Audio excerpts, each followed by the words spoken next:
सच बोलो तो दोस्तों हमारे सोच से ना पूरा का पूरा विपरीत हुआ। मतलब आखिरी इतना कम बजट में वहां से लेकर होटल और होटल से लेकर भोजन तक का बंदोबस्त बोले तो कैसे हो सकता है। तो प्लीज बने रहिए हमारे साथ और देखिए आखिर कम बजट में सोमनाथ कवर कैसे हो सकता है। तो हेलो दोस्तों, एक बार फिर से आप सभी का वेलकम बबलिका ब्लॉग में। तो दोस्तों हमारी यात्रा का मेनू बना कुछ और था और अंतिम चरण में हो गया कुछ और। मतलब पुणे से मुंबई और मुंबई से हम सीधे सोमनाथ के लिए प्रस्थान करने वाले थे। लेकिन मोगली के कारनामे हमेशा से दंग करने वाला होता है। यूं अचानक से वक्त बदल दिया, जज्बात बदल दिया, स्टेशन को एयरपोर्ट में बदल दिया और मुंबई को अहमदाबाद में। मतलब रेलवे स्टेशन जाने की जगह हम पहुंच गए एयरपोर्ट और मुंबई जाने की जगह हम आ गए अहमदाबाद। क्योंकि सोमनाथ से पहले अब हम द्वारका कवर करेंगे। तो द्वारका के सभी प्रमुख मंदिर के दर्शन करने के बाद हम प्रस्थान कर चुके हैं द्वारका जंक्शन पर। तो चलिए दोस्तों हमारी ट्रेन की आगमन हो चुकी है। रात्रि के लगभग 9 बज रहे हैं और हमारी ट्रेन वेरावल के लिए चल पड़ी है। वैसे सोमनाथ मंदिर है कहाँ? तो सोमनाथ मंदिर गुजरात राज्य के गिर सोमनाथ जिले के प्रभास पाटन में अरब सागर के किनारे स्थित है। देखो जी, सोमनाथ मंदिर का पता इतना लंबा चौड़ा है कि मैं बताते बताते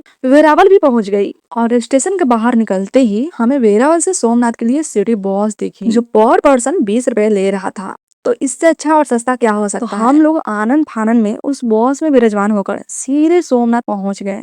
हमारे लिए सबसे बड़ी दुविधा होती है नहाने की सुविधा खोजना, क्योंकि हमारा जिस होटल में रूम बुक हुआ उसका ओपनिंग टाइमिंग सुबह के 11 बजे और अभी सुबह के 7 बज रहे हैं। तो इतना लंबा चौड़ा 4 घंटा हम लोग यूं ही व्यर्थ नहीं कर सकते। तो इसलिए पास के धर्मशाला में फिलहाल हम लोग जा रहे हैं, जहाँ नहाने और फ्रेशअप का पर पर्सन 50 रुपीज लगता है। यदि हम यह सोचकर धर्मशाला जाते हैं कि नहाने धोने के साथ साथ अपने साथ लाए बोरिया बिस्तर मतलब बैग, ट्रैकिंग बैग, पर्स इत्यादि को यहीं पे बंदोबस्त करके तब मंदिर को दर्शन को जाए, तो यह मुमकिन बिल्कुल नहीं है भैया। क्योंकि धर्मशाला की टाइमिंग फिक्स होती है, जहाँ पे आपको नहाने धोने के लिए 1 से 1.5 घंटा दिया जाता है। बट उसके लिए फिकर नॉट, क्योंकि पास में ही सामान घर बना हुआ जहाँ पे हम अपना बोरिया बिस्तर रख सकते हैं, जिसका पर आवर चार्ज 20 रुपीज है। तो चलिए दोस्तों, हमने अपने सामान को सुरक्षित और व्यवस्थित ढंग से रखने के पश्चात प्रस्थान कर चुके हैं मंदिर की ओर। लेकिन मंदिर में प्रवेश करने से पूर्व एक दुविधा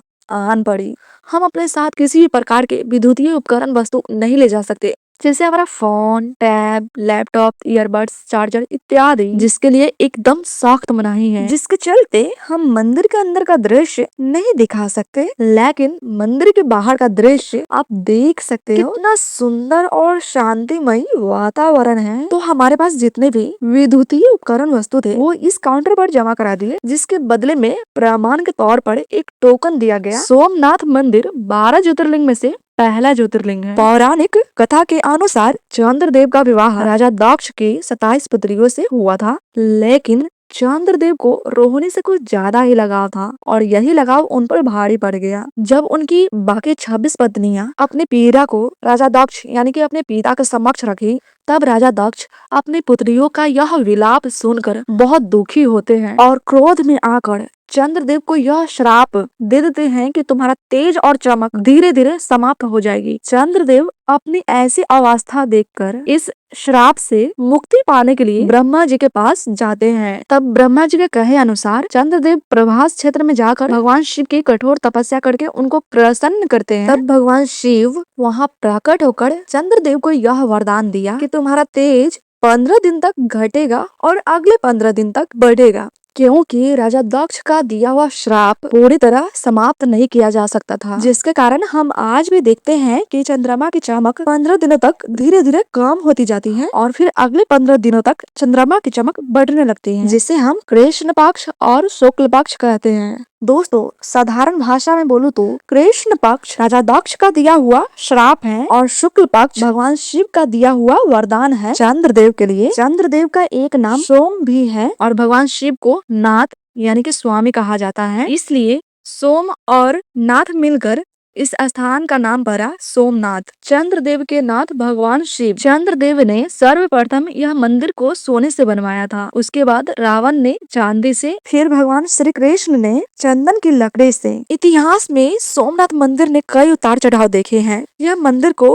कई बार पुनर्निर्माण किया गया, लेकिन हर बार एक नई उम्मीद, आस्था और श्रद्धा के साथ सोमनाथ मंदिर खड़ा हुआ। और इसका श्रेय जाता है अहिल्याबाई होलकर और सरदार वल्लभ भाई पटेल जैसे महान व्यक्तियों को। तो दर्शन के बाद हम लोग अपने होटल जा रहे हैं। यदि आप जब भी सोमनाथ आते हो तो सबसे बेस्ट ऑप्शन है यहाँ स्टे करने के लिए सोमनाथ ट्रस्ट गेस्ट हाउस, जो सोमनाथ का अपना ऑफिशियल वेबसाइट है, जहाँ पे AC non AC room budget के अकॉर्डिंग मिल जाएगा। तो यहाँ आने के बाद छोटी सी फॉर्मेलिटीज पूरी करनी होती है, जहाँ आपको अपना आईडी प्रूफ देना होता है और इसके बाद फिर आपको रूम अलाउड कर दिया जाता है। तो दोस्तों, मौसम को देखते हुए हमने नॉन एसी रूम लिया, जिसका एक दिन का स्टे चार्ज 1000 है और अगले दिन चेकआउट करते समय 250 रुपए वापस कर दिया जाता है। मतलब हम 750 में ही एक दिन स्टे कर लेते हैं। और यह होटल जितना बाहर से नीट एंड क्लीन है, उतना ही अंदर से है और रूम में सारी फैसिलिटीज दी हुई है। तो हम फिलहाल जा रहे हैं खाना खाने। और मैं सच बताऊं तो दोस्तों, यहाँ का खाना ना बिल्कुल परफेक्ट है, बजट के अकॉर्डिंग और वो भी अनलिमिटेड।